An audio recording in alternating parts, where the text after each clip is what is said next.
Kung naghahanap kayo ng whole chicken recipe na madali lang at pwede niyong lutuin anytime at hindi mo na kailangan pang gumamit ng masyadong maraming pampalasa or ingredients ay ito na yun. Meron kami ditong nabiling whole chicken. Timplahan lang natin ito ng salt and pepper. I-massage lang natin yan. Tapos yung pinakakaloob-looban ng chicken ay lagyan din natin ng salt and pepper. At syempre pagkatapos ng kabilang side, baliktarin naman natin. Yung kabilang side naman yung lagyan natin ng pampalasa. Pagkatapos ay pwede na nating palamanan yung ating chicken. Lagyan na natin ng garlic, ginger, red onion, at syempre yung ating tanglad. I-cross na natin yung legs tapos talian na natin yung mga hita ng manok para hindi lumabas yung pinalamanan natin sa loob. Sa bowl, maglagay na tayo ng 1 cup of soy sauce, 1 tablespoon ng liquid seasoning at pepper. At syempre naglagay rin tayo dito ng calamansi juice. Gagamit nga pala tayo dito ng ziplock. Dito natin ilalagay yung ating isang buong manok tapos ilagay na rin natin yung ginawa nating marination. I-marinate lang natin to at least 1 hour or mas maganda kung overnight. Fast forward nga kinabukasan ay lutuin na natin yung ating whole chicken. Lutuin lamang natin ito sa 175 degrees Celsius for 40 minutes. Yung pinagmarinitan nga pala ng ating chicken ay huwag niyong itapon. Lagyan natin ito ng sweaty oil.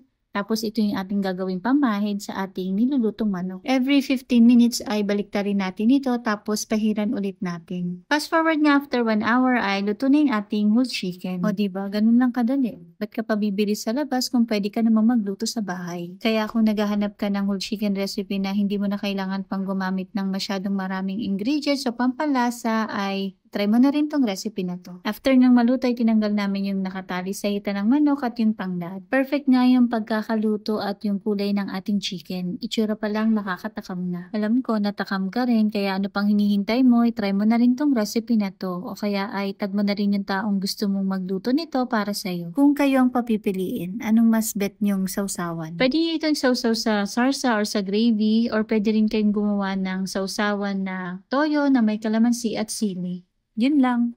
Bye!